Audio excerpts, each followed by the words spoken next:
Former Vice President Joe Biden is just hours away from taking the stage, accepting the Democratic nomination for president. Yeah, his speech coming on the heels of California Senator and Bay Area native Kamala Harris accepting the nomination for vice president.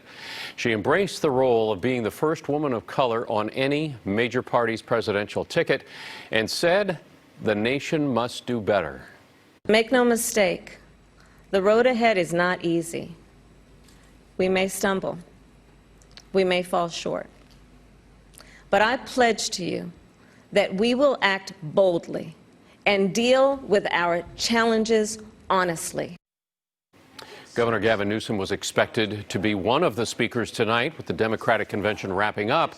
But with more than 300 wildfires burning across our state, the governor no longer on the roster while he grapples with the state's emergency response. CBS political correspondent Ed O'Keefe is in Wilmington, Delaware. Earlier today, I asked him about what he expects to hear from the former vice president tonight. He also weighed in on why Senator Harris's speech really struck an unprecedented tone for a VP nominee.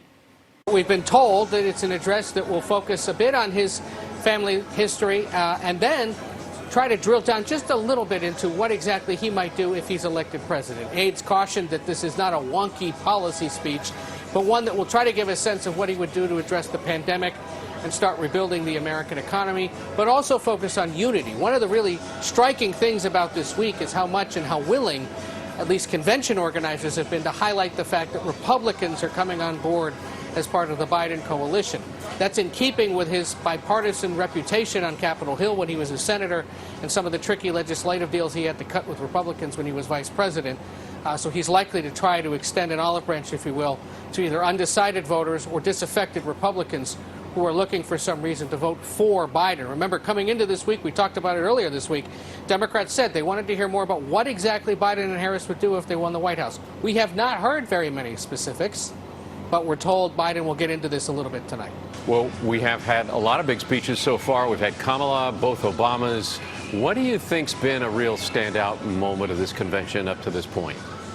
I was struck by Senator Harris's remarks last night in that they were quite different than what we'd normally seen from a vice presidential nominee by virtue of the fact that she's different than all the previous vice presidential nominees. You know, first black person, first Asian person, made reference to her Indian family and her Indian roots on her mother's side, to her Jamaican roots on her father's side, talked about being a member of her sorority and attending Howard University. We'd never had a vice presidential nominee name check her sorority before.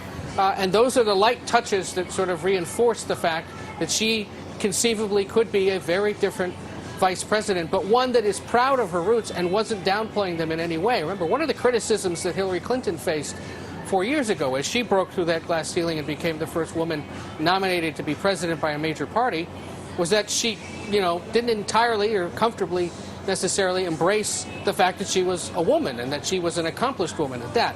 Well, what did we see over the course of this 2020 campaign? We saw 5, 6 women running for president, all touting their accomplishments, talking about the work-life balance, balancing motherhood and family with their careers, and doing so at a time when women across the country were expecting that. So Harris did a bit of that last night. Well, a little NBA star power at the convention tonight. Warriors star Steph Curry, his wife Ayesha, expected to endorse Biden in a taped message, along with daughters Riley and Ryan.